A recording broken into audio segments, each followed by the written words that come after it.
Гэхдээ үннээр явхад хизээд харж байдаг. Үннээр явхад заавалчгүй ялдаг.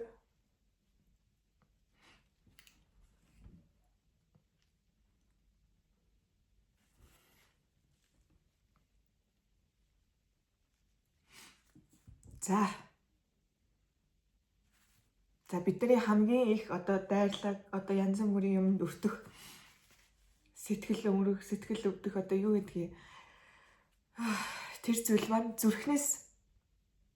зүрхээр их дамнаж орж ирдэг. Зүрхийг маш шархлуулах гэж их үздэг. Бид нар бас зүрхээ өөрсдөө их шархлуулдаг.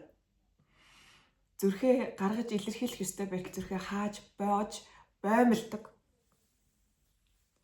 Битгий ийм хэлэх гээдэ, битгий ингэх гээдэ, тэгэх гээдэ гэд хамгаалах гэдэг байгаа байхгүй зүрхээ. Гэтэл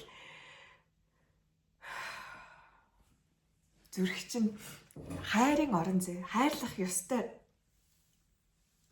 За тэгэхээр зүрх мөнх гэдэг үгийг хэлье.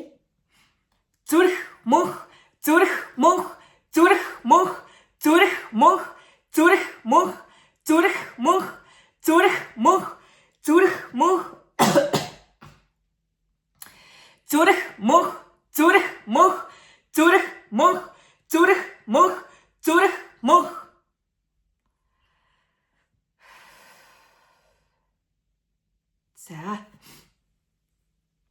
За одоо хэдүүлээ. Очирваа нь хайрхны, очирваа нь бурхны зүрхэн тарныг бол хамтдаа хэлье. За энэ үг маань хар муу хорон санаа бүх хард зүйлийг дарддаг, устгагдаг маш хүчтэй тарин, амьтай тарин байгаа. За дагаад хэлээрэй. Базар ваны хом пад. Дура ганы сууха. Жила тэв сууха. За одоо хэлээ. Нэг мөрөө хэлье.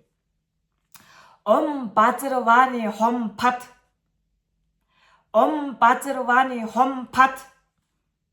Дура ганы сууха. Дура ганы сууха. Дура ганы сууха. Жила тэв сууха. Жила тэв сууха. Жила тэв сууха. За энэ бол маш хүчтэй зүрхэн тарин. Тэгээд